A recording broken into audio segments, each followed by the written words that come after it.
The Baltimore Ravens are back in action on Sunday versus the Minnesota Vikings. Can they pick up a third straight win? We discuss next.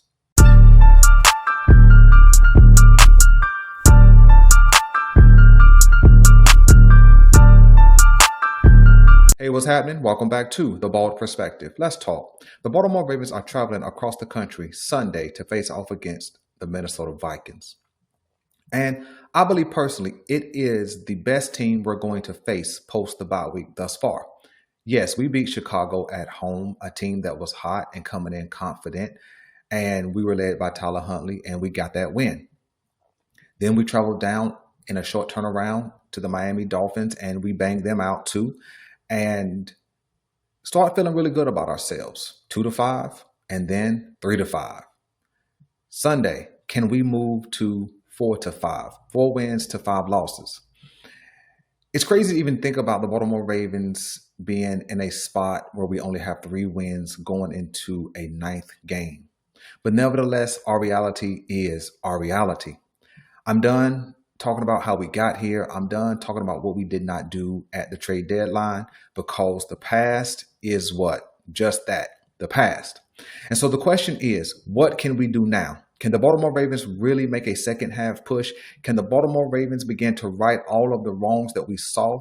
The Baltimore Ravens are healthy for the first time since week number 1. We've overcome the loss of several key players. Meta BK, Tavius Robinson. We had an injury to Adisa Isaac. He never got on the field. Emory Jones looked like he came back too early, so he hasn't been a contributor. And there was some early injury to Lamar Jackson, Kyle Hamilton, Marlon Humphrey, Ronnie Stanley. I mean, the key injuries. Oh, and I forgot about Isaiah Likely. So the key injuries have now been corrected. So are we tooled up? Are we weaponized to go on a midseason run? The goal, in my opinion, really is just to get to 5-5. We can't talk about anything until 5-5 exists. Then at that point, we have a 7-game season. I think if we get to 5-5, then we'll have 2 matchups against Pittsburgh. I think we'll have 2 matchups against the Bengals. We'll have another matchup against the Browns, unless the Browns is next week. And then we'll have some games against the Patriots and also the Green Bay Packers. And so we got some tough matchups, right? Especially the in-division matchups. The Bengals are playing well offensively with Joe Flacco leading them, but their defense hasn't been good. The Cleveland Browns are playing mostly well defensively. The offense has not come together. The Pittsburgh Steelers seemed like they righted some wrongs last week. And so it's still uphill for us. And so we have to get even before we can even begin to consider an AFC North championship, which is the only way we get into the playoffs. So what do we need to do on Sunday? I think it's simple. I think there's only 4 things we need to do, not even keys to victory, just 4 practical things we need to do. And I believe we can get a win. Number 1, run the ball. Don't get cute. Don't get funny. Run the ball. Because what I believe the Minnesota Vikings are going to do is pack the box and blitz. They're going to try and replicate the Miami Dolphins scheme from several years ago. I believe it was 2021, where they ran like a 0 blitz coverage. Now, Lamar Jackson has gotten exponentially better against the blitz, but if we can run the ball and pop a few runs against that blitz, and then we can block it up, right? Our offense line is not going to block perfectly, but if we can block up a couple of those blitzes and hit a couple of intermediate to deep passes, we'll make them call off the dogs a little bit. So I think that's it. Run the ball, because I think that will set everything else up. The second thing offensively is let's get Isaiah Likely involved. He, I think, is the game changer against the blitz. We're probably going to run 2 tight end sets most of the game. I think if we run the ball, which was number 1, play action, set up the pass, right? I think Isaiah Likely is the benefactor. He's really uncoverable. And I think around this time is where we're going to see him round fully into shape. He's shown some flashes. He's shown some ability. I think this is his breakout game. I'm looking for Isaiah Likely to have 6 to 7 catches, 70 to 80 yards and a touch.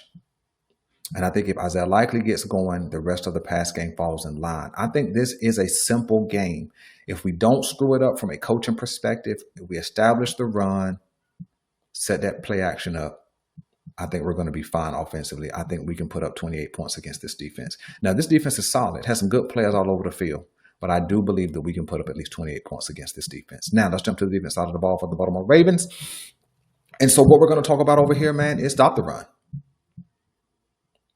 We went out and got Draymond Jones, and I think he serves two purposes.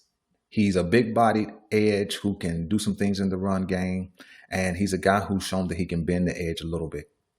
I've already stated I don't think he is the game changer, but if he can bring more to the table than what we've already had, he's going to be a bonus. So I want to see what he has to offer this Baltimore Ravens defense. So stop the run. Make J.J. McCarthy turn into just a passer. Now, he has some good feet. He does have the ability to escape the pocket. He does have the ability to run, and he did some damage against Detroit last week. So just because he's young, and I think he maybe has 5 games under his belt, it doesn't mean this kid can't play. And so I think if we stop the run and make him a passer, then we're going to make him put his full repertoire on display. I don't think the kid can drop back 40 times at this point in his career and win a game. Now, he does have some top-notch weapons. He absolutely do. When you have a guy like Justin Jefferson and a great sidekick in Addison, they have probably the second best duo of wide receivers in the league. So it's going to be a difficult matchup for the Baltimore Ravens secondary. So I'm interested to see. So if we stop the run, I think the other key defensively is cause a couple of turnovers. Can we get a strip sack fumble? Can we get a fumble by a running back, or can we get an interception? If we can give this offense a couple of extra cracks at putting points up, I think we win this game. My score prediction is 29. I'm going to go something weird. 29-24. The Baltimore Ravens win with a Tyler Loop field goal, which puts them up and makes Minnesota have to score a touchdown to win, and we get a stop. And we get out of Minnesota with a win and move to 4-5. You guys let me know what you think. I'm your guy Boulanger, and until next time, I'm out.